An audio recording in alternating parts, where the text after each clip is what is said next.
Aleluia. Toda honra, toda glória seja dada ao Senhor dos Exércitos. Vamos nos colocar de pé. Cumprimento os irmãos com a paz do Senhor. Está contratado para caminhar comigo, tá bom? Animar a plateia, me ajuda. Glória a Deus. Os que trouxeram a Bíblia sem perca de tempo, abram-na comigo. Livro dos Salmos. Salmos de número 73. Aleluia. É uma alegria para mim poder retornar aqui ao púlpito da Igreja Batista Filadélfia e rever amigos e rever os anjos dessa igreja, Pastor Walter filho, a nossa matriarca que está cada vez mais bonita, mamãe.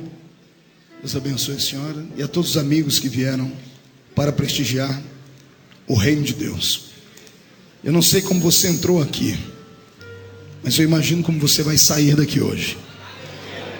Se você tem amizade com a pessoa que está do seu lado, dê o endereço para ela, porque a unção de Deus pode te pegar aqui hoje. É perigoso errar o rumo de casa. Então digo para o irmão, se você me encontrar por aí meio assim, me pegue e me leve para casa, porque hoje ou o céu desce aqui, ou nós vamos fazer uma visita até o céu nessa noite. Posso ouvir um grito de glória a Deus aí, bem forte, bem alto? Maravilha, estou feliz em ver aqui toda a equipe da Missão em Vida, esse pessoal bonito que está aí filmando. A diretoria da Missão em Vida está aqui no púlpito comigo, muito feliz. Está escrito assim no Salmo de número 73: com efeito, Deus é bom para com Israel, para com os limpos de coração. Quanto a mim, porém, quase se resvalaram os meus pés, pouco faltou para que se desviassem os meus passos, pois eu invejava os arrogantes ao ver a prosperidade dos ímpios, porque não há apertos nem na sua morte. O seu corpo é sadio, não partilham das canseiras dos mortais, nem são afligidos como os outros homens. Daí a soberba que os cinge como um colar, e a violência que os envolve como um manto. Os olhos saltam-lhes da gordura, e do coração brotejam-lhes as fantasias. Motejam e falam maliciosamente, da opressão falam com altivez. Contra os céus desandam a sua boca, e a sua língua percorre a terra. Por isso seu povo se volta para eles, e os tem por fonte de que bebe a largos sorvos. E diz: como sabe Deus? Acaso há conhecimento no Altíssimo? Eis que são estes os ímpios, e sempre tranquilos aumentam em suas riquezas. Com efeito, inutilmente conservei puro meu coração, e lavei as minhas mãos na inocência, pois de contínuo sou afligido, e a cada manhã sou castigado. Se eu pensar em falar tais palavras, já aí teria traído a geração dos teus filhos. Em só refletir para compreender isto, eu achei muito pesada a tarefa para mim, até que eu entrei no santuário de Deus, e atinei com o fim deles. Tu certamente os põe em lugares escorregadios, e os fazes cair na destruição. Amém. Feche a Bíblia, coloque no banco, na cadeira. Pegue na mão da pessoa que está do seu lado, da pessoa mais bonita que estiver do seu lado. Se não tiver ninguém bonito o suficiente, corra aqui e pegue na minha mão. Isso, atravesse o corredor, a faixa de Gaza, o que te separa do irmão. Aperte a mão dele com carinho até ele falar aleluia. Pentecostal que não faz barulho está com defeito de fabricação, né? Feche os olhos e vamos orar. Pai, eu te amo, te exalto. Tenho certeza de que esta reunião foi marcada no céu antes de ser marcada na terra. Foi o Senhor quem marcou este gabinete celestial com a sua igreja. E a sua palavra, Senhor, fará uma cura no coração da sua noiva nessa noite. Eu não sei como os seus filhos entraram dentro deste santuário, mas eu tenho certeza que ao saírem daqui sairão melhores, sairão motivados, curados, abençoados. Sairão daqui para conquistarem os troféus da vida. E os seus filhos serão tão tocados pela sua palavra daqui a alguns momentos, Pai, que haverá uma chuva de quebrantamento sobre nós hoje. Pai, antes que eu comece a ministrar a sua palavra, eu lhe faço os dois pedidos de sempre. O primeiro é que o Senhor cerque esta igreja, e num raio de 5 quilômetros, onde houver um demônio alojado, eu dou a esses demônios segundos para desaparecerem daqui, porque se não sumirem, serão queimados pelo poder da sua glória que virá. O segundo pedido a Deus é um pedido de atrevimento. Se ainda tenho crédito no céu contigo como pregoeiro da sua palavra, abre a porta do céu sobre esta igreja e manda do céu para a terra uma comitiva de anjos, anjos de fogo, que eles desçam trazendo brasas de fogo nas mãos, que comecem a esparramar estas brasas aqui entre nós, e onde houver um crente batizado com o Espírito Santo, remova ele agora, meu Senhor.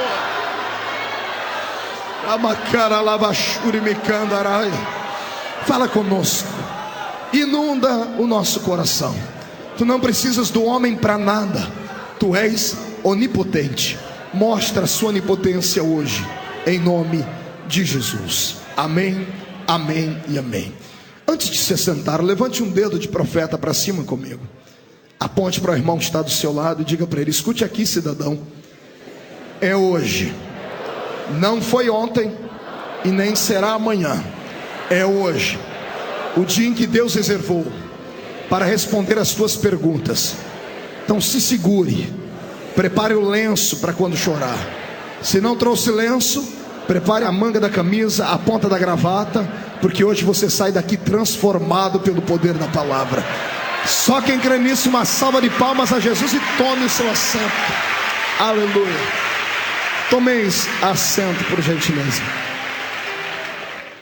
Eu pedi ao Senhor uma palavra para esta noite, e essa noite é diferente de algumas noites que eu costumo pregar. Tem dias que a Bíblia está muito grande e a gente não consegue encontrar nada dentro dela. E hoje várias mensagens brigaram dentro da minha mente para que eu pudesse entregá-las, mas uma só desceu ao coração, e é a mensagem que eu vou pregar para você hoje. Talvez pelo dia de hoje, toda vez que o céu está nublado e a chuva cai, o dia fica meio triste. Não sei se você já percebeu isso. Todas as vezes que cai uma chuva muito forte, o céu fica acinzentado e a gente fica melancólico por natureza. Acredito que por causa disso o Senhor me trouxe à memória este texto, e este texto fará um grande milagre na sua história. Eu quero pregar hoje debaixo do tema socorro no santuário, e depois do socorro, o milagre que vai encontrar a sua vida. Aqueles que me acompanham há algum tempo sabem que eu não sou um pregador do evangelho comum. Eu sou um contador de histórias. O Senhor me deu esse talento. É um talento bonito, é um talento diferente. Acredito que eu herdei isso, pastor Walter, de Jesus. Jesus era um grande contador de história. As suas parábolas envolviam o coração do povo, e até as crianças paravam para ouvi-lo. E hoje eu quero aqui, mais uma vez, narrar uma história bela para você. O Salmo 73 é um destes salmos que, quando passamos os olhos por ele, o nosso coração treme. Dá um certo calafrio, um desconforto. Por quê, pastor? Porque geralmente procuramos no livro de Salmos palavras doces. Procuramos salmos como o Salmo 23, como o Salmo 91, como o Salmo 126, o Salmo 51. São salmos que usamos em momentos de dificuldade, proclamando assim a poderosa unção de Deus sobre a nossa vida. O livro de Salmos é um livro de alimento para a nossa alma. São cânticos, são músicas, sonetos e sonatas que o Senhor Deus deu aos seus poetas, e eles versejaram e escreveram para nós. Mas o Salmo 73, ele é atípico, é diferente dos outros, porque eu não tenho aqui neste salmo muita alegria. Pelo contrário, tem muita tristeza nele. Tem um homem desabafando com Deus. Eu não sei se ele pensava em escrever este salmo para a posteridade. Eu acredito que ele estava passando por um momento de muita dificuldade, e ele resolveu, ao invés apenas de orar, colocar a sua oração por escrito, para depois meditar naquilo que ele havia escrito. E o homem que escreveu este salmo não foi um salmista comum. Aliás, nenhum dos salmistas eram comuns, mas este tinha um quê de diferente. Ele tinha dentro de si a mesma unção que tinha o maior de todos os salmistas, que era o rei Davi. Também ele viveu na época de Davi. Ele aprendeu a versejar com Davi. A unção que estava sobre o homem segundo o coração de Deus desceu sobre ele. O escritor deste salmo é Asaf, e o nome dele significa: Deus dele se apoderou. Asaf deixou para nós um legado de 12 salmos. Ele escreveu o Salmo de 50 e depois dos 73 ao 83. Se você pegar os salmos de Asaf e compará-los com Davi, você vai ver que eles tinham a mesma prédica, a mesma oratória, a mesma maneira de se expressar. Falavam em primeira pessoa e usavam sempre uma intimidade que chega a dar em nós, entre aspas, uma inveja santa. Quisera eu ter a intimidade que esses homens tinham com Deus. Mas o Salmo 73, como disse, sendo escrito por Asaf, aquele por quem Deus se apoderara, é estranho, porque ele está contando aqui momentos de angústia e de tribulação. Ele está dizendo que Deus é bom para com todo mundo, inclusive para com a nação de Israel. E quando ele resolve no primeiro versículo dizer que Deus é bom para com todos, para com a nação de Israel, é como se ele estivesse dizendo: Deus é bom para com todos, menos comigo. É como se ele estivesse dizendo: Deus guardou alguns e me deixou à margem da história, no meio da vida, no meio dos problemas e das angústias pessoais. O que eu vejo aqui é um homem angustiado, frustrado, passando pelo vale da sombra da morte, sem ter ninguém que o ajude, atravessando os vales da existência sozinho. E a solidão, para aqueles que vivem e convivem com ela, sabem que não é apenas um sentimento. A solidão é um demônio. É um demônio que atormenta a vida da gente quando chega a calada da noite, quando vem a época do inverno, quando todos estão sorrindo na casa vizinha e a gente está trancado num quarto, esperando o sol raiar para que o dia continue. Aqueles que vivem debaixo de solidão não gostam de finais de semana, não gostam de feriados. Por eles trabalhariam 24 horas por dia se tivessem força para isso, porque sabem que isto é horrível. Talvez seja por isso mesmo que o Senhor disse que não é bom que o homem fique só. Precisamos ter sempre alguém do nosso lado. Mas eu não sei se você já caminhou pelo caminho da dor. Eu não sei se você conhece uma matéria chamada sofrimento. E nesta matéria, uma das artes dela é a arte da solidão, porque a solidão faz parte da nossa depressão natural.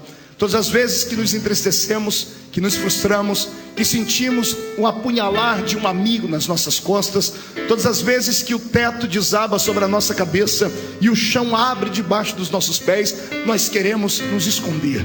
Nós não queremos ficar perto de ninguém.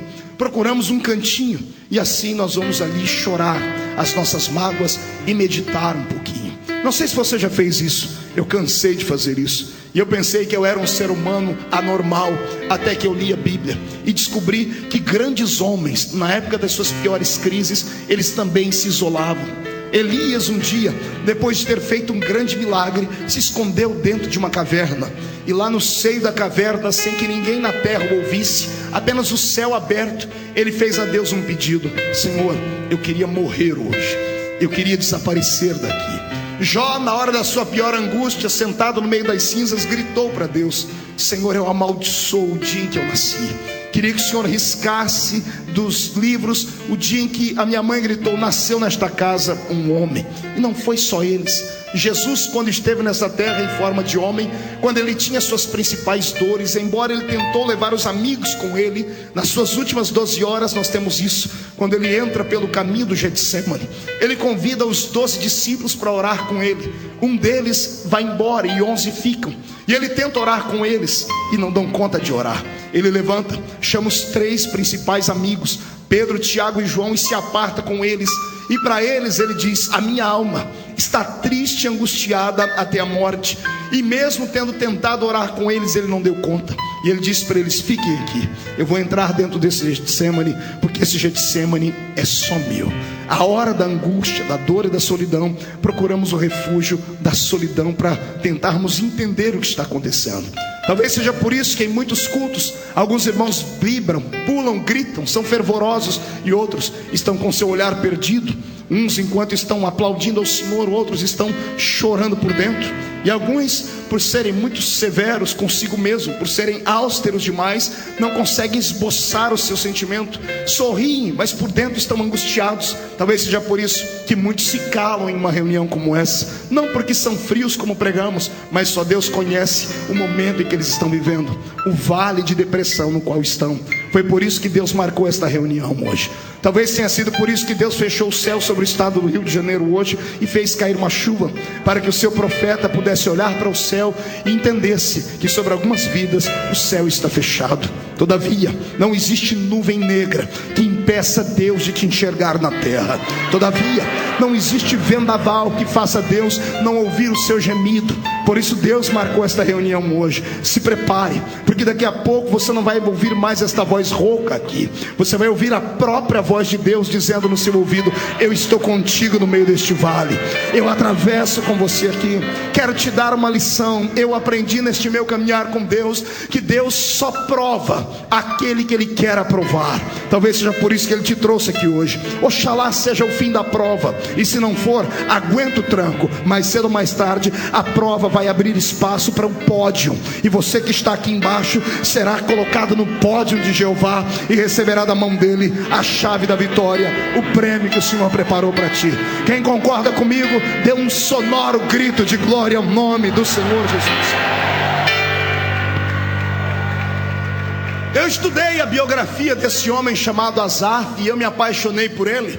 Se você quiser conhecer um pouquinho melhor a história dele, assista um DVD meu chamado Quebrando o Protocolo, e você vai conhecer a história do nascimento do ministério dele. Quando ele tinha entre 14 anos de idade e 15, ele se aproximou do rei Davi, quando Davi dançava ao redor da arca, quando a arca retornava para Jerusalém. Foi ali que ele recebeu este nome de Asaf, porque Deus se apoderou dele e ninguém conseguiu segurar o garoto. Ele rompeu a multidão dos levitas, correu até o rei. Os soldados deveriam ter matado ele, porque ninguém se aproximava do rei sem passar pela sua escolta, mas o garoto passou ileso. E quando ele tocou na mão de Davi e dançou ao redor da arca, a unção que estava sobre Davi repousou sobre ele. Às vezes vale a pena fazer loucura, principalmente quando você vê que ainda existe alguém que é diferente na terra. Se você vê Jesus atravessar a multidão, não olhe para a doença que está sobre você. Não olhe sobre as pessoas que dizem que você tem que ficar isolado e trancado num quarto. Se esconda a sua enfermidade, rompa a multidão, e nem que seja para você tocar nas orlas do vestido dele. Toque, e ainda que ele não te veja, ele pode não te ver, mas ele vai virar para trás e vai perguntar: alguém aqui me tocou? E quem foi que me tocou? Porque saiu virtude de mim. Rompa hoje a barreira do medo e toque no manto sagrado do Senhor, que está aqui hoje em forma da sua palavra. Você concorda comigo? Então dê mais um grito de glória a Deus, porque eu estou me aperfeiçoando a tua palavra. Pois bem, como é que um homem de quem Deus se apoderou, como é que um homem que escreve 12 salmos, como é que um homem que tinha uma profissão, que eu não posso chamar de profissão, tenho que chamar de vocação, mas ele vivia desta vocação, podia estar passando um momento tão triste como esse aqui, pastor Joels? Não dá para entender. Porque primeiro, ele era levita. Diga comigo, levita. Não, murcha a barriga, estufa o peito, diga levita. Quantas vezes nós estamos na igreja e olhamos para os levitas que vão cantar e vemos que os levitas têm um lugar de destaque. Você viu? As irmãs vieram cantar e não cantaram embaixo, vieram cantar aqui em cima. Levita tem lugar de destaque. Olha esse levita aqui, ele é feio, mas está ali no lugar de destaque, está tocando o seu teclado. É um levita. Todo mundo quer ser levita. Todo mundo quer ter um lugar de destaque. Todo mundo quer ter uma experiência profunda com o seu Deus na área levítica. E descobrindo a Bíblia, eu descobri que levita não é só aquele que canta. Levita é aquele que consagrou a sua vida ao Senhor. Então eu estou pregando nessa noite para uma geração de levitas. Levitas que são desafinados como eu, é verdade. E quando abre a boca para cantar, os vizinhos tapam o ouvido. Mas ainda bem que nós temos o Espírito Santo, e é Ele quem intercede por nós com gemidos inexprimíveis. Ele afina a nossa voz, e quando chega diante do Senhor, Deus olha para a gente e pensa que a gente é um rouxinol. Por isso que o Senhor escuta a sua voz de taquara rachada e ainda derrama sobre você um bálsamo de alegria. É por isso que eu te convido hoje a ser um levita do Senhor. Alguns são levitas porque cantam, mas se você estudar a unção dos levitas, você vai descobrir que o levita, ele tinha no mínimo 4 funções. Ele podia ser o sacerdote, o sumo sacerdote, o escriba, ou aquele que tangia os instrumentos. O levita se destacava em várias áreas. Levita, na verdade, era aqueles que nasceram da tribo de Levi. E foram os levitas que, pelo que eu estudei na Bíblia Sagrada, conquistaram o coração de Deus de uma maneira diferente. Quando o faraó disse que todos os meninos hebreus deveriam morrer, as 11 tribos de Israel mais fortes simplesmente se isolaram. Ninguém casava e nem dava-se em casamento mais. Mas a minha Bíblia diz no livro de Êxodo, no capítulo 2, que veio um homem da tribo de Levi e desposou uma moça da tribo de Levi. Casaram-se e não tiveram só um filho, porque Faraó falou que se tivesse um filho homem, ele iria morrer. Eles tiveram 2 filhos homem e uma filha mulher. Eu estou falando de Joquebede e Anrão, pais de Moisés, Arão e Miriam. Quando o Faraó não queria que nascesse um menino, nasceu quase que um super menino, porque o garoto que nasceu tinha tanta intimidade com Deus, que até conselhos para Deus ele dava. Deus olhou para a terra um dia e disse: Moisés, eu vou matar todo mundo que está embaixo. E Moisés entrou na frente e disse: se eu fosse o Senhor, eu não faria isso, porque o que vão dizer as nações? Que o Senhor é um Deus impaciente, que o Senhor orou, criou Israel e não deu conta de segurar e quer matar. Deus coçou a cabeça, olhou e disse: você tem razão. Então fale para o povo que ninguém morre, manda eles marcharem, porque a vitória está com eles. Foi a tribo de Levi quem teve coragem, porque levita é corajoso por natureza. É por isso que quando eu prego só para levitas. É claro que no nosso meio nós temos alguns rubenitas, nós temos gente de toda a tribo aqui. A tribo de Israel era composta de 12 tribos. Eu descobri a 13ª. A 13ª tribo é a tribulação. O que tem de crente que pertence a essa tribo, dê uma olhadinha para a cara do seu irmão e vê se ele é dessa tribo aí. Pastor, como é que eu detecto ele? Se ele tiver com o nariz comprido, me olhando torto e desdenhando, é um crente da tribulação. Agora, se for um crente da tribo de Levi, ele já não vê a hora de eu dar umas rajadas de graça aqui, para ele entrar no reteté de Jesus desse ambiente aqui. Quem é da tribo de Levi, dá um grito de vitória! Oh, glória! Como eu disse, a tribo de Levi é uma tribo de corajosos. É tribo de quem? Não ouvi direito. Tribo do quê? Desculpe, eu estou com problema no meu ouvido. Tribo do quê? Quem é da tribo de Levi aqui? Levante a mão de coragem para cima, chacoalhe ela. Chacoalhe a mão, coloque no ombro de quem está do seu lado. Tem que ter coragem. Ainda que a pessoa esteja com a cara de delegado de justiça, coloque a mão no ombro dele e agarre o ombro dele. Chacoalhe ele até ele ficar irritado agora. Diga para ele: tem que ser da tribo de Levita. Se for da tribo dos levitas, você é corajoso. E quem é corajoso traz a glória de Deus para a terra. Quem concorda comigo, adore ao Senhor.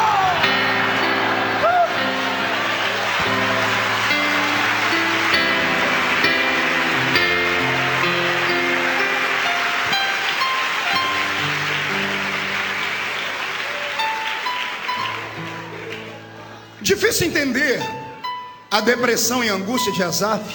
Ela era a história dos levitas, porque ele era um levita.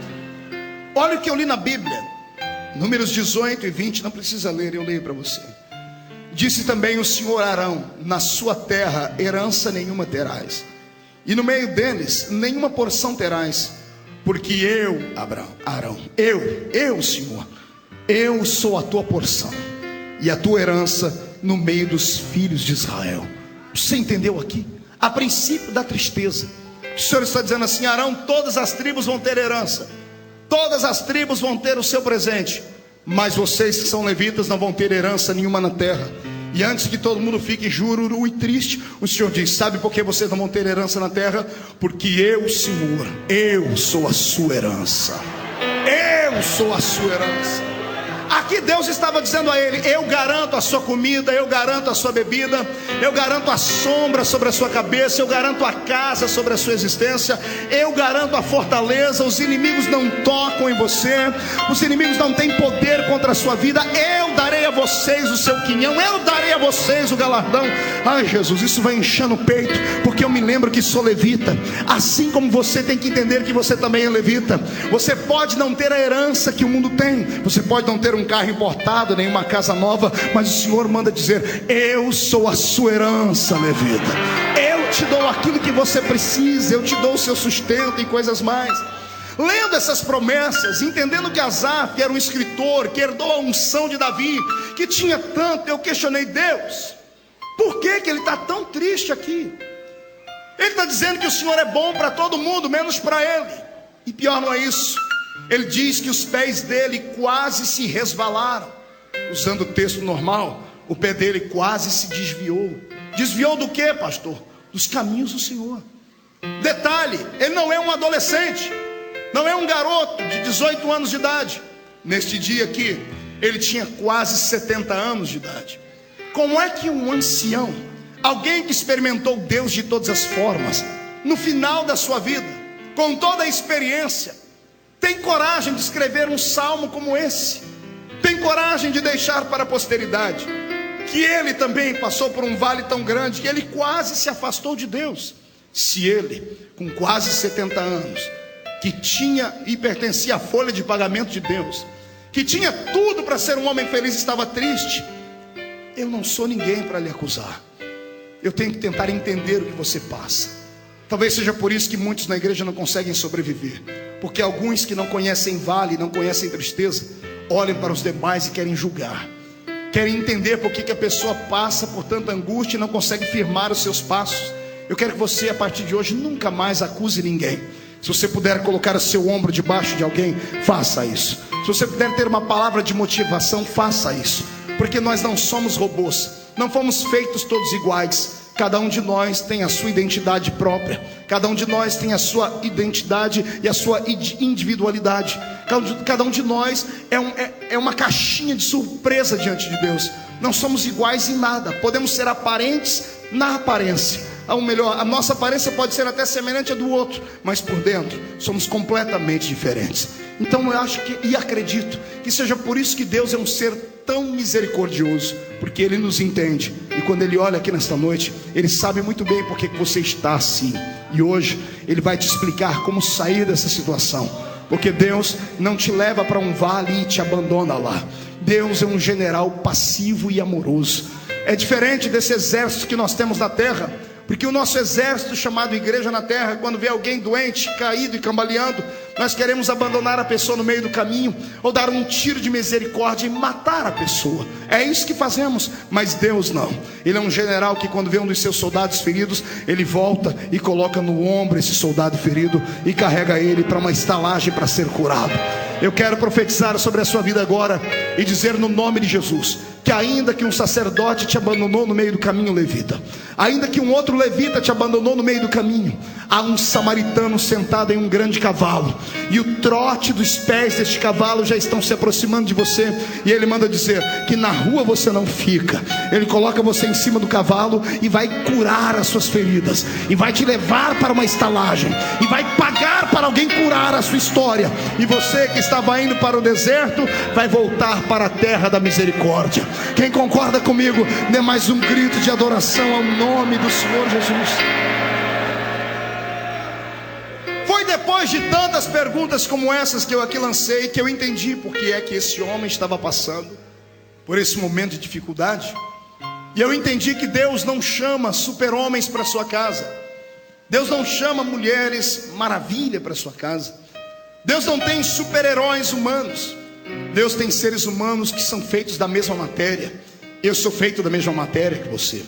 Fui fabricado com o mesmo barro, o mesmo pó. Eu não tenho uma estrela na testa, não sou melhor e nem maior do que ninguém. Às vezes as pessoas, quando olham para um pregador, para um cantor, pensam que ele é um super-homem. Só Deus sabe das minhas agruras e as minhas angústias, porque eu também passo por vales. A diferença talvez entre eu e você é essa: quando eu passo, eu sei aonde vou e sei a quem recorrer.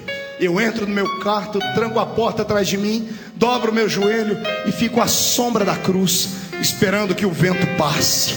Quando o vento passa, aí você se levanta de novo e dá a volta por cima. A diferença entre eu e você é essa: você passa pelo vale e quer ficar de pé, e o vento vai te arrastar para fora. Quando o vento vier, dobre o seu joelho, faça como o bambu, se incline, porque depois que o vento passar, você estará de pé de novo, em nome de Jesus Cristo. Mas foi agora que eu entendi tudo. Asaf estava passando por um problema pessoal. Ele tinha uma crise dentro do seu próprio coração. Ele estava vivendo um momento de angústia. E como foi que eu descobri isso? Nas entrelinhas, nas deixas da sua história. Ele está dizendo que o ímpio, de quem ele passou a ter inveja, não tem aperto nem na morte. Pergunte para o seu irmão: o que significa isso? Não ter aperto nem na morte. O que significa isso? Você não passar nem por angústias e dores na hora da morte. Asaf está se comparando ao ímpio que não teme a Deus, que não serve a Deus. E ele está dizendo: o ímpio tem uma vida melhor do que a minha. E às vezes nós fazemos esse julgamento também. Não é assim que fazemos? É assim que acontece conosco. Às vezes nós olhamos para uma pessoa, olhamos para outra, nosso vizinho, gente que trabalha conosco, e falamos: poxa, aquele ímpio ganha o mesmo salário que eu. E o que ele ganha? Ele tem uma vida melhor do que a minha, ele consegue um carro melhor do que o meu, ele faz festa todo final de semana. Eu trabalho na mesma empresa, ganho o mesmo que ele ganha e mal consigo manter a minha família. Às vezes nós olhamos para a pessoa que está do nosso lado e sabemos que ele é um bicheiro, é um drogado, é um drogalito, e falamos: poxa, eu estou na igreja e a vida dele parece ser melhor e maior do que a nossa. Às vezes somos colocados neste vale, e é Deus testando a nossa fé, para vermos se nós entendemos o verdadeiro segredo da riqueza. Eu estava hoje numa lanchonete conversando com uma irmã e dizia a ela o segredo da riqueza, porque ela comentava conosco e dizia: olha, fazem 14 anos que o meu marido foi embora, eu criei a minha filha sozinha, eu trabalho quase 19 horas por dia, mas sou uma pessoa tão plena, tão feliz, que eu amo Jesus acima de qualquer coisa e de nada tenho falta. E ela disse que as pessoas não entendem isso. Aí eu expliquei a ela, eu disse: amada, é porque a senhora conheceu o segredo da riqueza. A maior riqueza não é aquela que o dinheiro pode comprar. A maior riqueza chama-se paz. A paz que excede todo o entendimento. A paz que excede todo o entendimento só Jesus pode dar. Ela não vem da horizontal, ela vem da vertical. É um dia que Jesus te convence de que Ele é maior que a doença, é maior do que o problema, é maior do que a crise financeira, é maior do que os vales. Quando você descobre isso em Jesus, não tem vale que você não consiga atravessar. Eu quero que hoje você entenda que o maior tesouro do mundo está sentado dentro do seu coração em um trono, e Ele não quer sair daí. É Jesus de Nazaré. Se nós passássemos a buscar mais a palavra, entenderíamos os milagres. A Bíblia diz assim a princípio: buscai primeiro o reino de... Não entendi, o reino de... E as demais coisas serão acrescentadas. O nosso problema é exatamente esse. Usamos esse versículo contrário. Buscamos primeiro as demais coisas e depois o reino de Deus. Queremos primeiro o segredo com o dinheiro, o segredo com o profissionalismo, e depois o reino de Deus. Inverta essa situação. Quebre esta soma matemática errada na sua vida e passe a buscar o reino de Deus. Encha as botijas. Entre dentro deste culto e não fique aqui apenas assistindo a reunião. Toque o coração de Deus com o seu olhar, toque o coração de Deus com a sua voz. Faça alguma coisa para que Deus te enxerga aqui no meio dessa multidão, para que Ele te enxergue, e então Ele dará a você algo que você ainda não recebeu. E aí você vai desfrutar aquilo que essa irmã sente, aquilo que outros crentes que você conhece sentem. Tem gente que não dá para entender. A gente olha para ele, só tem chinela havaiana para vestir, a roupa é rasgada, é rota, mora numa tapera velha e tem só 2 dentes na boca, o zagueiro e o atacante. Mas entra dentro da igreja numa felicidade, numa alegria. Eles não sabem falar a língua portuguesa direito. Você vai chamar eles e dizer: vamos ler aqui na parábola de Jesus, no livro de Êxodo, ou no livro do profeta Albuquerque, que eu conheço muita gente analfabeta assim. Mas há uma alegria tão grande dentro deles, que eles têm fé para saltar muralhas. Sabe o que é isso? A maior riqueza do mundo está dentro do coração deles. É Jesus de Nazaré. Para eles tanto faz como fez. Se eles estão desempregados, eles estão dizendo: Deus está me provando para eu ir para a oração. Se estão empregados, o Senhor me deu emprego para eu dizimar na sua casa. Se estão doentes, estão dizendo: Deus quer fazer um milagre e quer que o nome dele seja glorificado, porque ele é Jeová Rafá. Se estão com saúde, eles dizem: eu não fico doente, porque Jesus levou sobre si todas as minhas enfermidades. Se eles têm tudo, eles dizem: nada me separa do amor de Cristo. E se estão em falta, dizem: nem a profundidade me separará do amor de Cristo. É por isso que a maior riqueza chama-se Jesus. Eu queria que você fizesse um teste agora. Olhe nos olhos do seu irmão, convida ele e veja se você consegue enxergar um brilho de Cristo dentro dos olhos dele. A gente consegue perceber quem é feliz só de olhar nos olhos dele. Os olhos brilham, os olhos cintilam. A pessoa é romântica, ela é poética, ela não vê dificuldades onde só existe dificuldades. Ela sempre pensa que há uma forma de escapar. É o grande problema entre o otimista e o pessimista. Os dois olham para o mesmo copo. O copo está pela metade de água e o otimista está dizendo: olha, este copo está quase cheio. Vem o pessimista e diz: não, ele está quase vazio. É uma questão de ótica. Eu quero que você, a partir de hoje, pare de falar para os outros o tamanho do seu problema. Está na hora de você falar para os seus problemas o tamanho do seu Deus, da autoridade que Ele te deu. Está na hora de de você desfrutar deste grande milagre. E quem concorda comigo, faz um barulho tão grande para os vizinhos todos entenderem que mesmo com chuva, nós adoramos ao Senhor.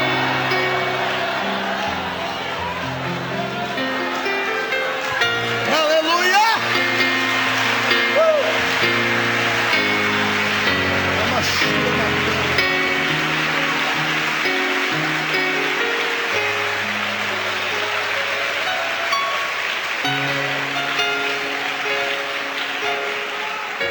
A fortaleza de um homem, o reino de um homem é a sua casa, é a sua família.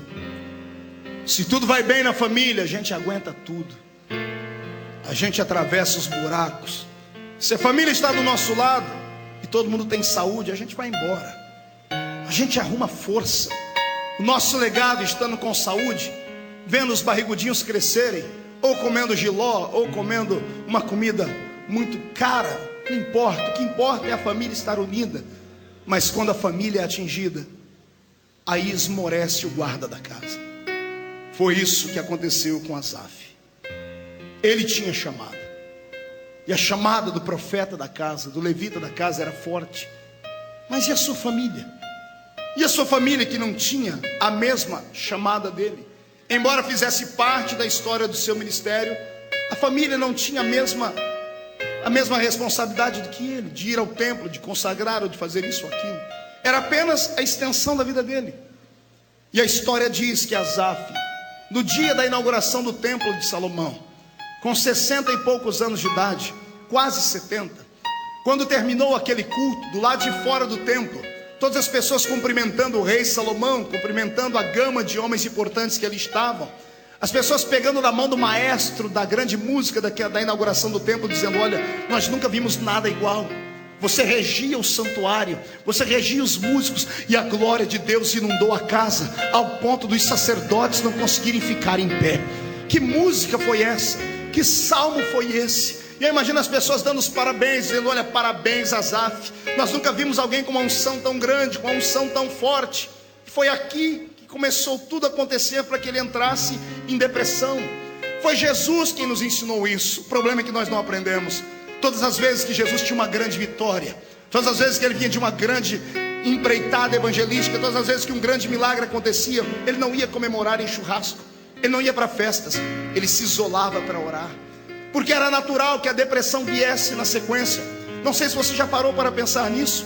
Elias acabou de matar 850 profetas, 450 de Baal e 400 de Azera. Ele estava com o sangue dos profetas na mão. Ele orou, e uma oração de 57 palavras, 1 minuto e poucos segundos de oração, e Deus derramou fogo sobre o altar e operou o maior milagre de todos até esse momento. E sabe o que acontece com ele? 20 minutos depois, ele está correndo e vai embora, e se esconde no meio do deserto, e vai para dentro de uma caverna e pede a morte. Por quê, pastor? Porque sempre que temos uma grande vitória, parece que o diabo nos atinge. E o diabo atinge a gente com flechas. Parece que ele olha para a gente e diz assim: você venceu agora, você ganhou uma parte da batalha, mas a guerra ainda está por vir. Parece que o diabo trama contra nós. E sempre que há uma grande vitória, se prepare em oração, haverá sempre uma grande retaliação vindo atrás. E Asaf não estava talvez preparado para isso.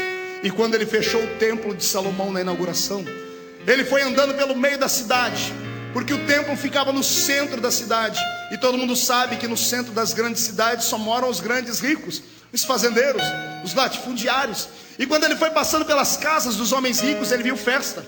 Ele viu os homens saírem nos seus carros, puxados por cavalos árabes. Viu os príncipes, as princesas. Viu o próprio rei Salomão sair com a sua comitiva. De longe ele viu os fogos do palácio do rei. A inauguração foi perfeita. As pessoas estão comemorando a sua grande festa. E Asaf vai embora para sua casa andando a pé, sem ninguém. Por quê, pastor? Porque ele era um levita. Levita não tinha riqueza, levita não tinha carro, levita não tinha roupa bonita.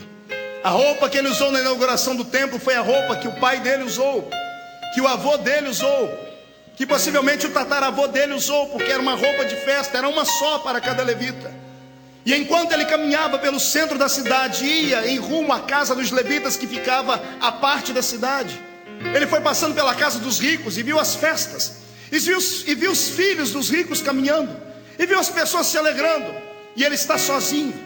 E quando ele caminha para sua casa, mesmo tendo 3 filhos, que segundo a Bíblia Sagrada, ou melhor, 4 filhos, 3 filhos e uma filha, Zacur, José, Netanias e Azarela, eram os 4 filhos dele. A tradição dos hebreus diz que um deles era doente, e eram tão doentes que não podiam se locomover. No maior feito do pai, eles não estavam todos juntos, mesmo sendo citados na Bíblia Sagrada como filhos do grande músico, não estavam todos ali. No maior momento da sua vida, no momento da consagração do seu ministério, ele está sozinho, e ele não tem um cavalo para levar os seus filhos naquele tempo. E quando ele chega no arraial dos levitas, ele olha para a sua casa, e a casa dele era uma casa, embora fosse uma casa digna de se morar, era uma casa velha. Mas quando ele andou pelo meio das praças de Jerusalém, ele viu as casas dos ricos, ele viu a casa dos grandes homens, dos latifundiários, dos fazendeiros, e ele viu suas casas bonitas, gigantescas, bem aparelhadas, cheias de festa.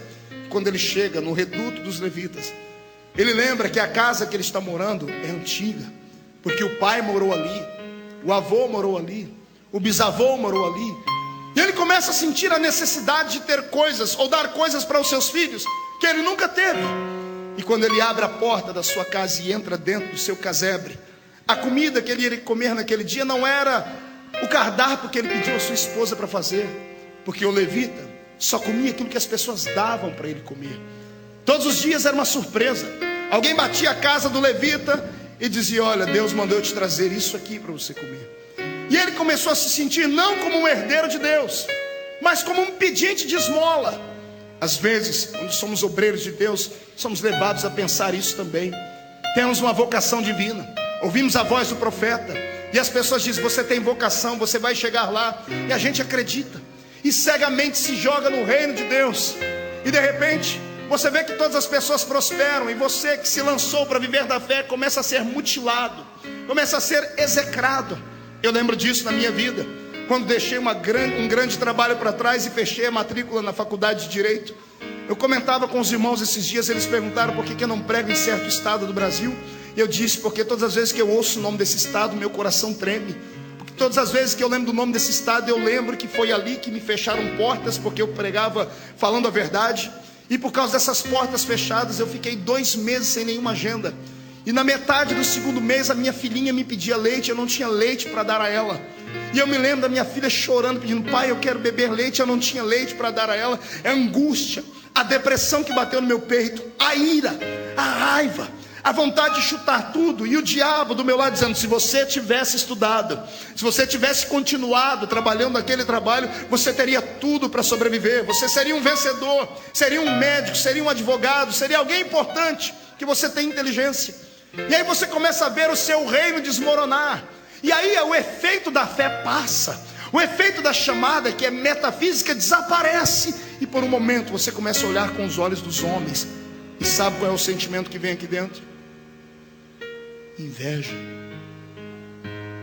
dor. E você começa a sentir náuseas pela sua chamada. E você começa a dizer: será que eu não errei? Será que eu não troquei os pés pelas mãos?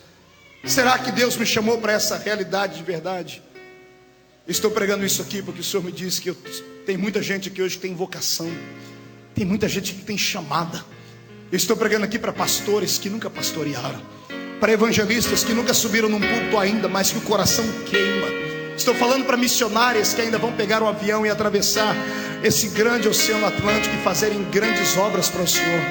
Estou pregando para levitas que vão viver da fé um dia. E você vai se lembrar dessa pregação quando você estiver passando pelo meio do vale sendo provado. E você vai ter forças para atravessar, porque Deus às vezes nos deixa sozinho para experimentarmos a sua grande proteção. Deus nos deixa sozinhos para experimentarmos um grande milagre, a sua grande provação.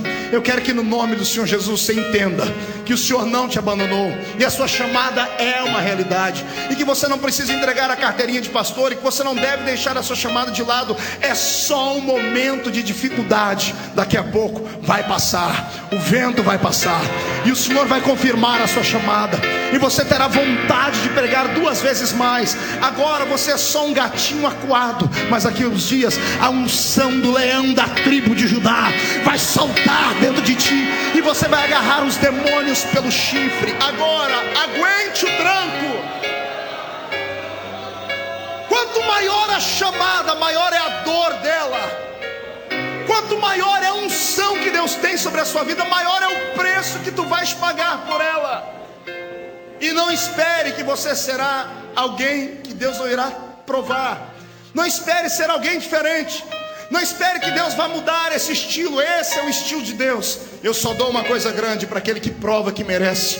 E o homem só prova que merece quando ele passa pelo vale apanhando, caído, arrastado, mas lá na frente ele dá um jeito de levantar e olha para cima e diz: eu sei que o meu Redentor vive, e em breve se levantará na terra.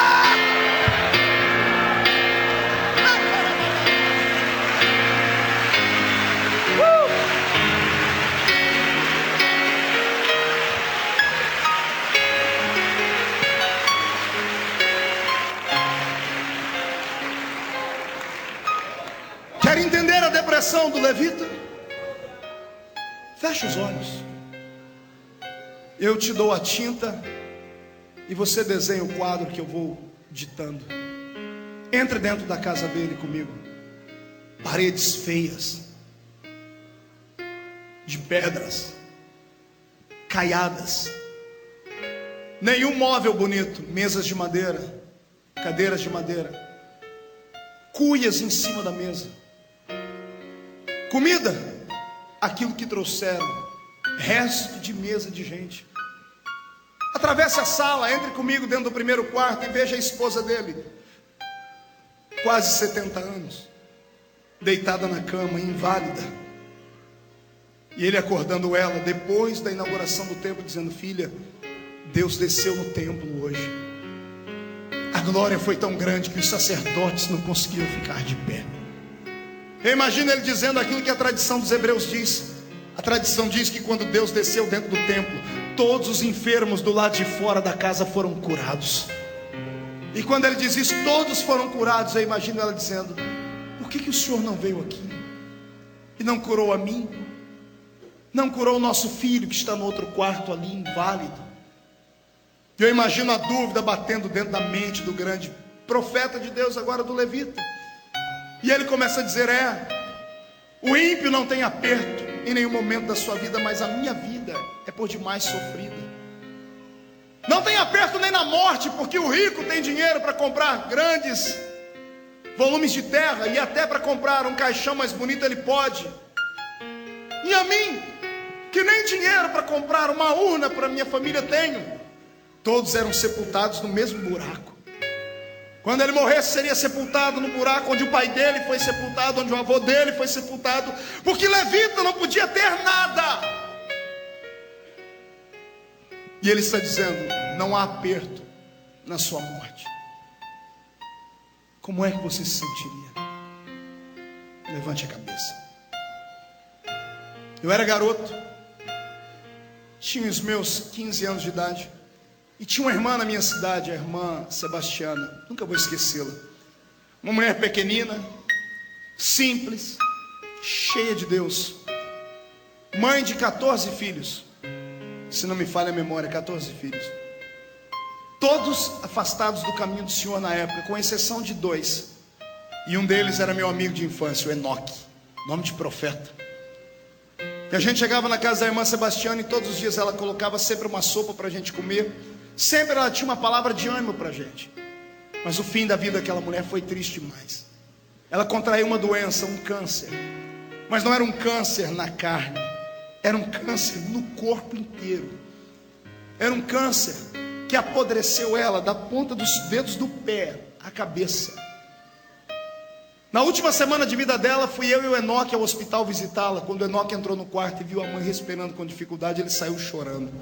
E eu fiquei ali, para não acordá-la, eu estendi minha mão sobre ela e comecei a orar. Eu era um garoto, e enquanto eu balbuciava palavras, ela abriu os olhos e disse: Marquinho. E eu abri o olho e disse: irmã Sebastiana. Ela deu um sorriso meio amarelado e disse: que bom que você veio. Ela disse: cadê o Enoque? Eu disse: está lá fora. Eu não disse que ele estava chorando, porque ela iria chorar junto. E ela disse: o que você veio fazer? Eu disse: eu vim aqui orar pela senhora, vim aqui pedir para Deus lhe dar força. E antes que eu falasse mais alguma coisa, ela parou a minha palavra e começou a dizer: você está firme com Jesus? Você sabe que o céu está próximo, né? E ela começou a me incentivar a não abandonar a fé. Eu fui confortá-la, e ela começou a me confortar. E ela começou a me dizer coisas tão lindas sobre Jesus. E entre uma palavra e outra, ela fechava o olho e fazia um semblante de dor, mas ela não abria a boca, não gemia. E a enfermeira, momentos antes, havia dito: ela sente dores que ninguém consegue suportar. Ela estava tomando soro pelo dedo do pé, para você ter uma ideia, porque as veias do corpo dela estavam estouradas, não conseguiam pegar uma veia do corpo dela. Ela tomava soro pelo dedo do pé. E quando eu via ela gemer, naquela época eu estudava ainda, e eu havia aprendido uma coisa interessante sobre ciências. Por que a gente grita quando a gente tem um susto ou quando vem uma dor? É uma mensagem que o nosso corpo manda para o cérebro. Por um momento, o nosso cérebro é interrompido. A dor se interrompe por milésimos de segundo. É por isso que quando gritamos, por um momento, parece que ficamos num vazio grande. A dor desaparece por milésimos de segundo. E ela gemendo, eu dizia assim: irmã Sebastiana, grita, geme, solta a voz. E ela dizia assim para mim: não posso. E eu falei: por que não? E ela me chamou para baixo. Eu coloquei o meu ouvido perto da boca dela. Ela disse: está vendo aquela mulher ali à direita? Sim. Ela disse para mim: ela não é crente. E ela perguntou para mim se o meu Deus me abandonou. E eu disse para ela que não. E ela disse para mim: eu quero ver até onde você aguenta aí com essa dor. Até onde você aguenta aí? Eu quero ver você gemer aqui dentro. Ela disse: eu não vou gemer, porque o meu Deus vai me dar força. E eu falei para ela: irmã Sebastiana, por que a senhora não grita, não dá atenção àquela mulher? Ela disse: não, se eu gritar, ela vai perder a salvação, ela vai debochar do meu Deus. Então eu vou aguentar firme aqui, porque eu fico em silêncio, e o testemunho vai fazer ela aceitar Jesus como Salvador. Isso me tocou muito naquele dia. Dias depois, a irmã Sebastiana foi sepultada. E enquanto eu entrava no cemitério, eu via a tristeza da sepultura de um pobre. Um mês antes foi a sepultura do magnata da cidade. 2 helicópteros sobrevoavam o cemitério soltando rosas, carros importados. E o presidente da república foi na minha cidadezinha, porque era um dos maiores alcooleiros de todo o Brasil. Um homem tinha quase 5 usinas açucareiras, mais de 20 mil funcionários, carros importados, helicópteros por cima, aquela pompa. E agora veio o enterro da irmã Sebastiana. Meia dúzia de velhinhas do círculo de oração, eu com Enoque, a família, um caixãozinho mais ralé que tinha, uma cova aberta no meio da terra. E quando o caixão vai descendo, o círculo de oração se reuniu para cantar um hino para ela, de despedida. Enoque chorando muito. Quando terminou aquilo, eu fui subindo com ele por uma ruazinha do cemitério, e lá encostado numa parede está o coveiro. E o coveiro, escorado na pá, me chamou e disse: vem cá, moço, quem é que morreu aí? Eu disse: a dona Sebastiana. Ele disse: ela é muito importante? Eu disse: por quê? Porque eu nunca vi um enterro tão bonito. Eu disse: mas beleza do que o senhor viu? Ora, o senhor não viu? Quando entrou esse grupo de gente, atrás entrou um grupo de homens de branco, com cap. Ela é da Marinha. O pai dela é da Marinha. O marido dela está na Marinha. Os filhos dela são marinheiros.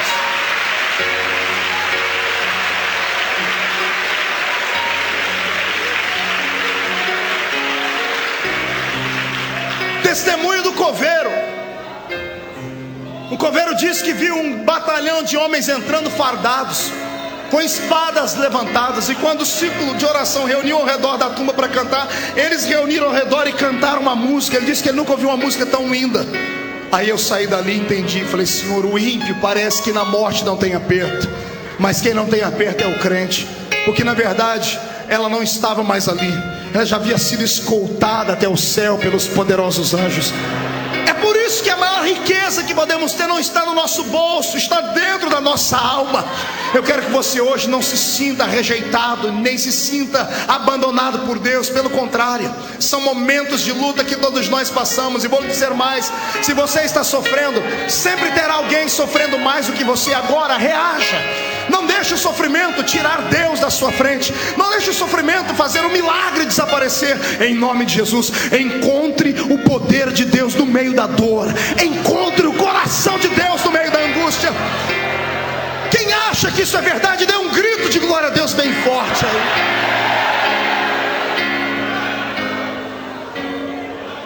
Aleluia.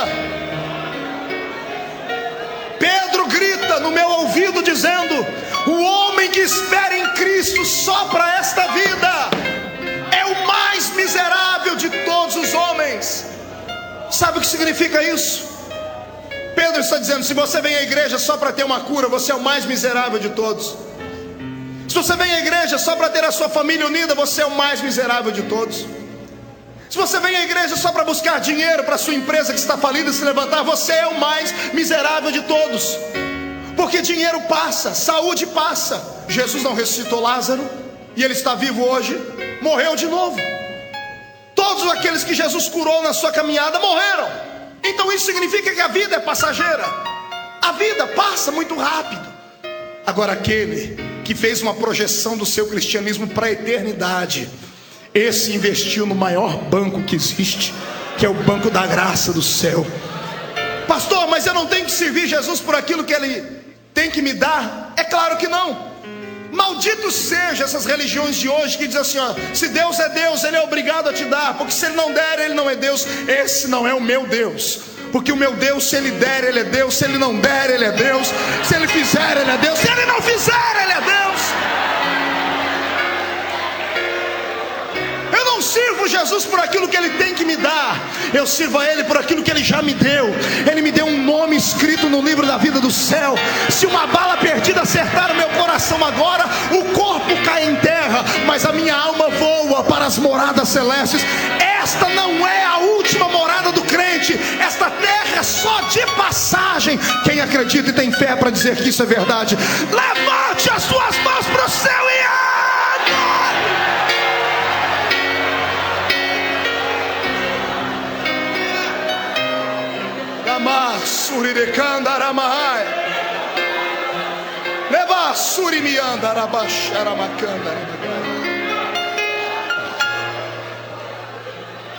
se você está de pé ainda, é porque você não foi testado o suficiente. Aguente, porque antes de você tombar em terra, ele se levanta e te dá o troféu da vitória. Eu creio nisso. Você crê nisso? Não conheço um homem de Deus, uma mulher de Deus que não traga no seu corpo as marcas da dor, do sofrimento. Uma vez eu estava com um grande amigo, pastor Gedielson Rodrigues, irmão do cantor Caleb, muito conhecido nas Assembleias de Deus. E ele me contou uma história que eu fiquei penalizado. Ele me disse que quando era pastor lá no norte do nosso país, lá pela ilha de Marajó, ele saiu um belo dia de manhã para ir em uma das ilhotas que haviam ao redor, para dar a santa ceia a alguns irmãos que não tinham condições de ir à igreja. E ele estando orando dentro da casa, aquelas palafitas na beira do grande rio, enquanto ele orava, ele escutou um barulho de água se movimentando. Ele terminou a oração e correu para ver o que era. O filho mais novo dele escorregou e caiu dentro do rio, o rio Marajó. O rio Marajó, suas águas são turvas e violentas. Ele disse que pulou dentro do rio e nadou por 6 horas, e junto com seus amigos tentou encontrar o corpo do seu filho, e era inútil, porque as correntezas eram muito fortes. Ele saiu das águas e dobrou o joelho em cima daquela palafita e disse: Senhor, eu sei que meu filho já não está mais vivo, mas pelo menos sepultar o corpo dele eu quero. E mais um mergulho ele deu, e depois de 6 horas, lá no meio do fundo do rio, ele conseguiu tocar em algo macio, e ele percebeu que era um corpo, e ele tirou o corpo do filho. E ele disse que isso torturou ele a vida inteira. E a vida inteira ele contava isso, e todos os cultos que ele contava, ele chorava. Ele contava porque ele não se conformava com aquilo. Ele disse que um dia, contando uma palavra como essa lá no alto do Amazonas, um missionário sentou com ele e disse assim: pastor Gedielson, Deus me mandou contar a minha história. Eu estava aqui trabalhando, fazendo uma jangada, eu e os meus filhos. Estávamos levando essa jangada para evangelizarmos outras tribos, quando eu escutei um tremor de terra e um barulho tão grande. Quando eu me virei, só deu tempo de ver uma cobra grande enrolada no meu filho, e desceu à profundeza das águas. Ele disse que ele ficou estático. Aquela situação, ele vendo o filho, era só ele e o filho dele. Ele vendo o filho naquela situação, sendo engolido por uma cobra para dentro das águas do rio Amazonas, ele ficou tétrico e parado. Encontraram ele 6 horas depois, parado na mesma posição. E quando chacoalharam ele, quando ele voltou em si, ele deu um grito ensurdecedor, e ele voltou para dentro da casa dele, missionário. E aí eu te pergunto, esse missionário estava vendendo drogas? Esse missionário estava fazendo alguma coisa ruim? Estava fazendo uma jangada para evangelizar o reino de Deus, para ganhar almas. Deus não podia ter poupado o filho dele, não podia ter dado uma morte mais digna, se é que há uma morte digna. Deus não poderia ter feito de outra forma. Tinha que ser assim, uma cobra gigante, enrolar no filho e levar ele para o fundo das águas. E ele disse que 15 dias depois, ele voltando ao batente, ele ainda não se conformava. Ele dizia: Senhor, pelo menos enterrar o corpo do meu filho eu gostaria. E ele andando pela terra, ele sentiu um regurgitar de terra, a terra se chacoalhando. Ele subiu no alto de uma palmeira e viu uma cobra grande do outro lado, e a cobra se contorcia inteira. E ele disse que teve coragem, ele arrumou uma coragem onde não tinha, e a cobra, como ela só tremia, ele arrancou a cabeça dela, e o meio dela estava cheio. E ele partiu a cobra no meio, e lá dentro, todo torcido e quebrado e morto, estava o filhinho dele.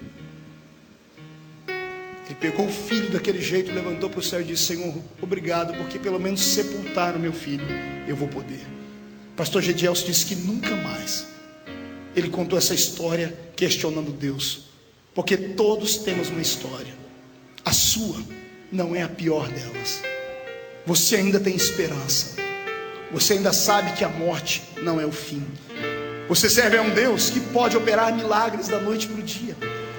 Você tem oportunidades, esperança que o ímpio não tem. Qualquer dia aqui dentro desse culto, Deus pode fazer aquilo que você está esperando. Deus pode nessa noite visitar aquele doente na sua casa. Ele pode hoje descer aqui com o lenço da eternidade, enxugar os seus olhos e arrancar as lágrimas dele. Eu só não quero que você venha para o culto e fique desafiando Deus, desaforando de Deus, dizendo que Ele não pode ou Ele não faz. Não é isso. Deus sabe todas as coisas, e Ele enxerga onde nós não enxergamos. Foi por isso que Asaf fez este salmo, e disse que Deus o havia abandonado. Mas o interessante é a sequência do versículo. Lá pelo versículo 17, ele diz assim: tudo isso aconteceu comigo, até que eu entrei no santuário de Deus. E ele diz: quando eu entrei no santuário de Deus, as minhas escamas caíram, e eu enxerguei que o único lugar de alegria plena que eu tenho é quando eu estou na presença de Deus. É por isso que eu te incentivo a transformar a sua casa num culto, numa extensão da igreja. É por isso que crente não pode ir só uma vez por semana, 1 hora a cada 7 dias, ir na igreja e dobrar o joelho e dar só boa noite para Jesus. Nada disso. Crente tem que se alimentar, porque quando você está na presença de Deus, você se fortalece, a esperança vem sobre você. Foi numa visita ao santuário que Deus deu o cumprimento de uma promessa que há anos não acontecia. Tem um homem sentado em Jerusalém com mais de 90 anos. Está ele na praça junto com os aposentados, e a Bíblia diz que o Espírito moveu-se dentro dele para ele ir ao templo. Lucas 2 está escrito isso. Essa é a diferença entre aqueles que vêm para a igreja. Tem gente que vem movido a tudo dentro da igreja, menos movido ao Espírito. Agora aquele que vem movido pelo Espírito, ele faz a diferença num culto como esse. Ele sabe como vai entrar, mas não sabe como vai sair. Foi por isso que Jesus te trouxe hoje impelido pelo Espírito.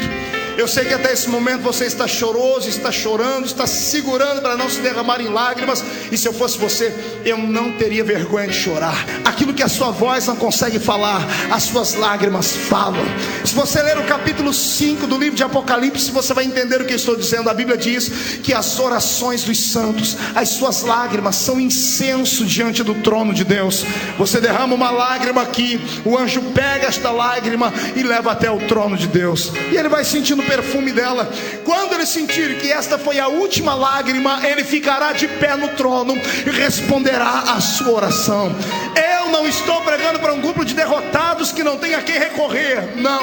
Eu profetizo que você não terá mais que pagar dinheiro para o psicólogo, nem para o psiquiatra, e nem terá que tomar mais remédio de depressão. Nesta noite o Senhor cura a sua alma.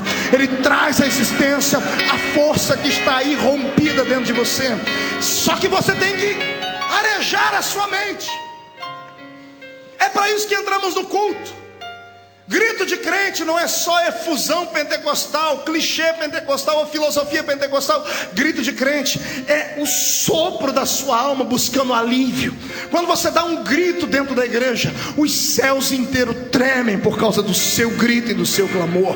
Quando você ora em línguas estranhas, você cochicha dentro do ouvido de Deus e fala coisas que ninguém entende, só Ele entende. Então eu te desafio nesta hora, eu te desafio a parar de olhar para os problemas, a parar de orar para o ímpio, a parar de olhar para aquele que tem, para aquele que pode, para aquele que fez. Eu quero que você fixe seu olhar na cruz, porque você também é merecedor de ajuda. E hoje, nem que o Senhor Deus tenha que mover do céu uma legião de anjos para te socorrer, Ele fará isso, porque você é importante para Ele.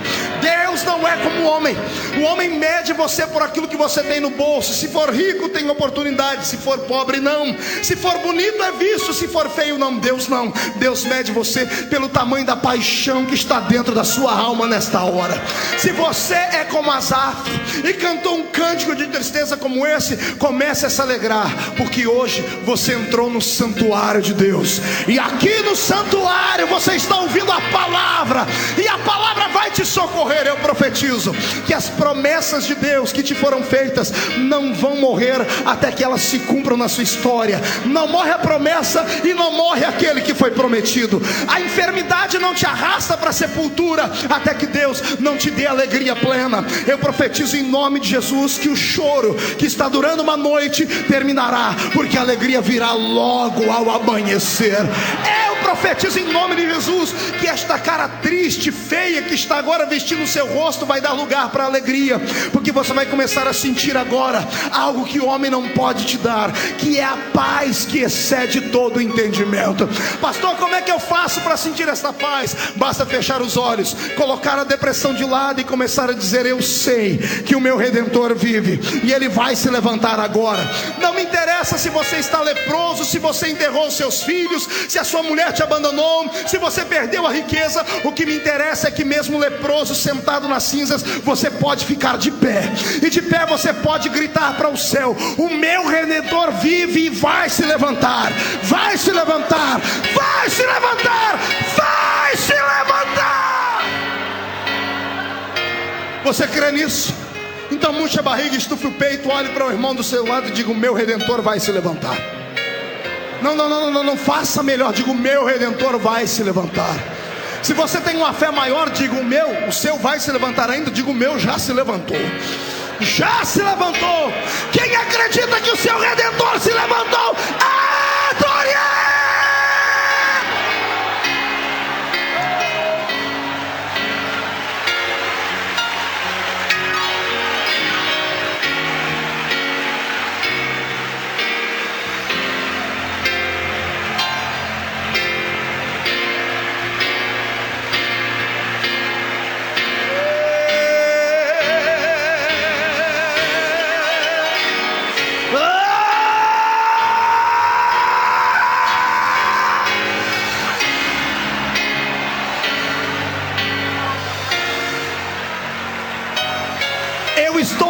Barulho de portas se abrindo, estou ouvindo barulho de grilhões quebrando, correntes sendo trincadas, barulho de asas de demônios voando para bem longe. Eles que estavam te dando desespero vão ter que sair da sua frente, porque o milagre estava te esperando aqui no santuário.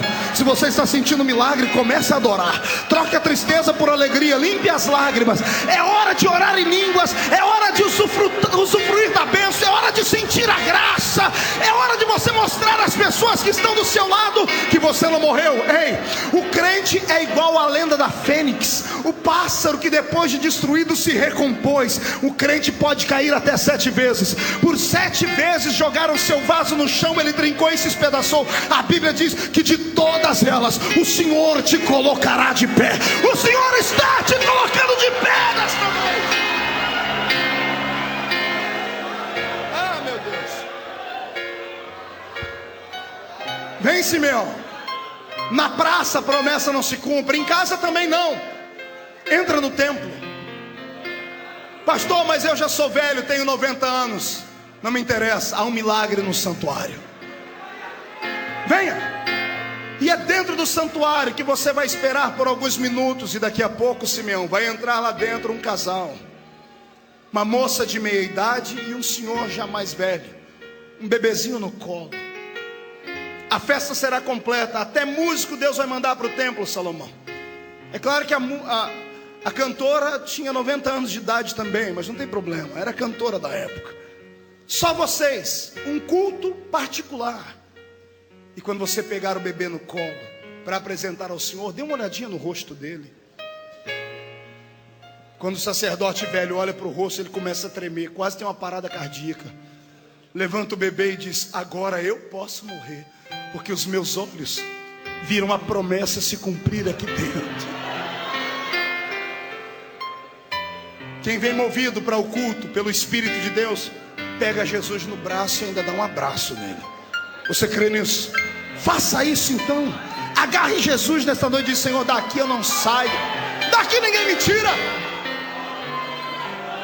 Ana, não adianta ficar chorando em casa, não adianta ficar com raiva de Penina, Ana. O milagre está no santuário. Corre lá. Ah, pastor, mas o santuário, o sacerdote vai dizer que eu estou bêbado. Não dê atenção a ele. Se ele te chamar de bêbado, levante a sua voz e diz: eu não estou bêbado, eu só quero meu milagre. Eu quero meu milagre, eu quero meu milagre. E a promessa vai vir por ter entrado no santuário. Você que era grávida vai ter um filho. Gere o seu milagre aqui dentro hoje. Gere o seu milagre. O meu Deus está dizendo para mim que as trompas espirituais que estavam ligadas, Ele está desamarrando elas. Vão voltar a ficar frutíferas a partir de hoje. Você volta a desfrutar os milagres do seu Deus a partir de hoje. Vem. O que foi que aconteceu com você? A sua mão ficou podre e ressequida? Vem para o santuário. Entra no santuário e senta bem na frente. Deixa as pessoas te chamarem de aleijado. O que importa é que quando Jesus entrar no santuário e ver a sua mão ressequida, Ele vai tocar nela e vai dizer: ser curado. Alguém vai dizer: mas ele não merece porque hoje é dia de sábado. E Jesus vai tomar a frente e vai dizer: se você cuida do seu cachorro, do seu jumento, do seu boi no dia de sábado, eu cuido dos meus filhos aleijados no dia de sábado. Levanta com a sua mão curada, mas adore ao Senhor.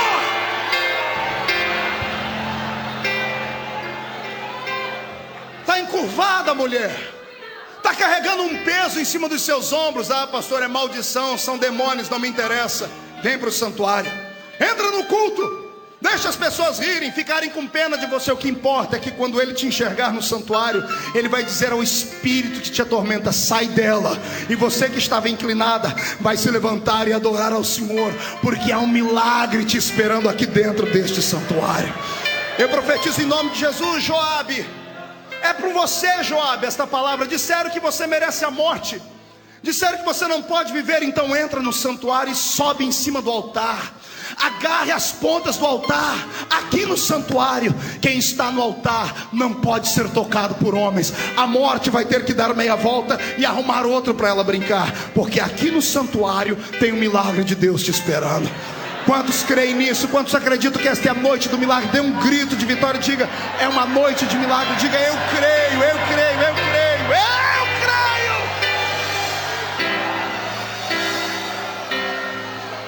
Sharamanagasuri Mikandarai. Incline a sua cabeça. e dê valor à sua igreja. Dê valor aos cultos da sua igreja. Dê valor à pequenina casa de oração no monte. Dê valor ao seu quarto de oração, porque o milagre está mais perto de você do que você pensa. É só um momento de dor. Asaf, vai passar. Asaf, não olhe para a dor, Asaf. Olhe para o dom que Deus te deu.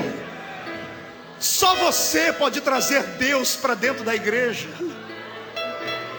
Não olhe para o filho enfermo. Não é maldição. Não fique perguntando quem pecou, eu, meu marido ou meu filho. Pare com isso. Creia que você é alguém especial. E Deus vai te fazer o que fez comigo. Ele pode não responder todas as perguntas, mas Ele pode te ajudar a atravessar os vales. Eu quero te convidar agora a entrar comigo na presença de Deus. Mas eu não quero que você fique só no átrio. Você é levita, sacerdote. Levita atravessa o átrio, vem no lugar santo. Se tiver coragem, entra atrás do véu do templo e entra comigo no Santo dos Santos, porque a fumaça de Deus vai cobrir esse ambiente. Eu não preciso ser reconhecido por ninguém.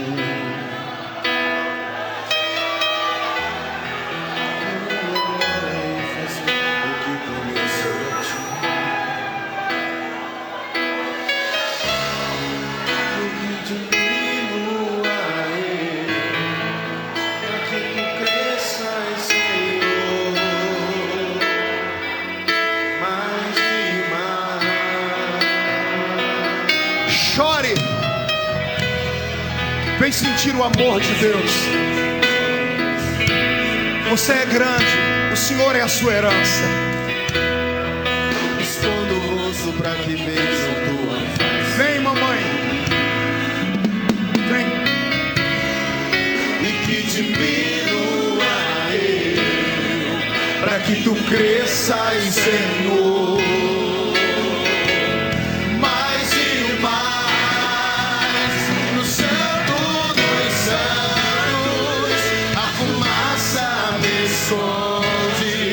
Só teus olhos me veem. Debaixo de tuas asas é o meu abrigo, meu lugar secreto. Só tua graça me basta, tua presença, meu prazer. No santo dos santos, dos santos, a fumaça me esconde, só teus olhos me veem.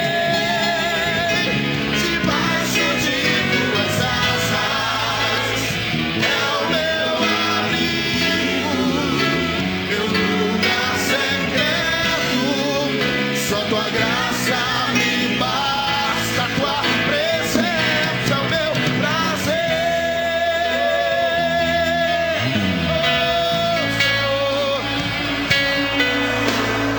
Meu Deus,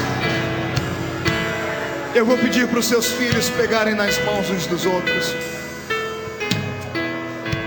Melhor, Pai, eu quero que eles peguem nos braços uns dos outros. Pegue no braço do seu irmão, pegue no braço da sua irmã. Pegue, traga ele perto de você, traga ela. Chega de solidão. Faça isso aí na galeria, faça isso aí no telão aí fora. Faça isso aqui no púlpito, faça isso aí, faça.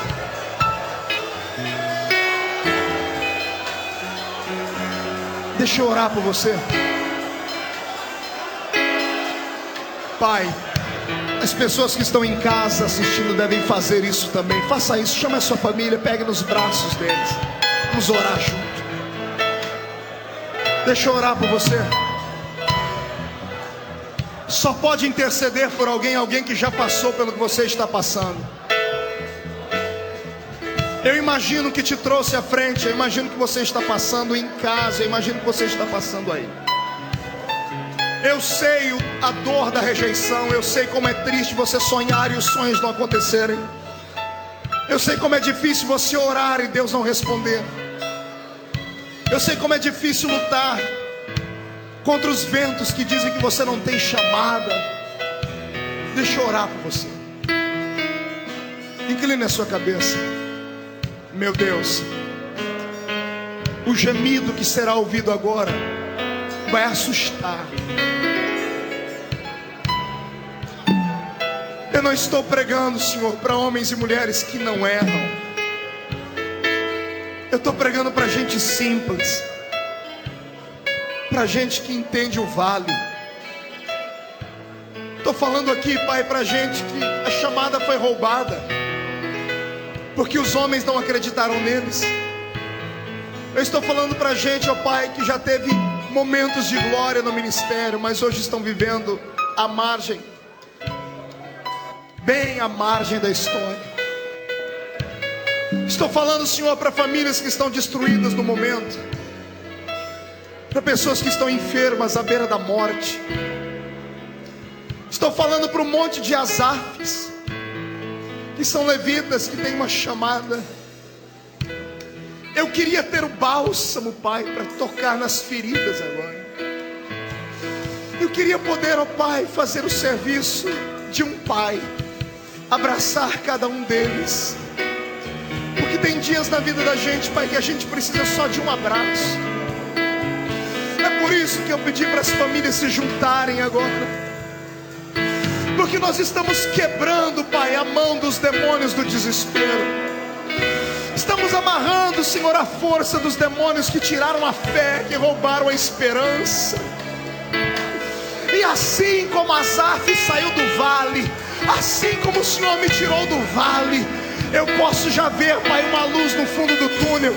Esta multidão inteira está atravessando, Pai, o Mar Vermelho.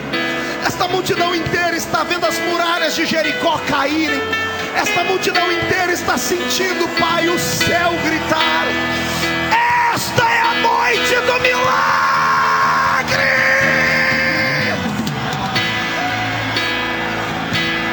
Vou contar até 3, você vai jogar no chão e pisar em cima. 1. Há um milagre no santuário. 1,5. A sua família está recebendo milagre hoje por causa de você. 2. Esse ano é o seu ano. 2007, número 7, número da plenitude, número da perfeição. Esse é o seu ano. 2,5. Satanás vai ter que arrumar outra casa para atormentar, porque da sua ele se muda hoje. 2,75, a vitória é sua. 3, jogue no chão, pise em cima.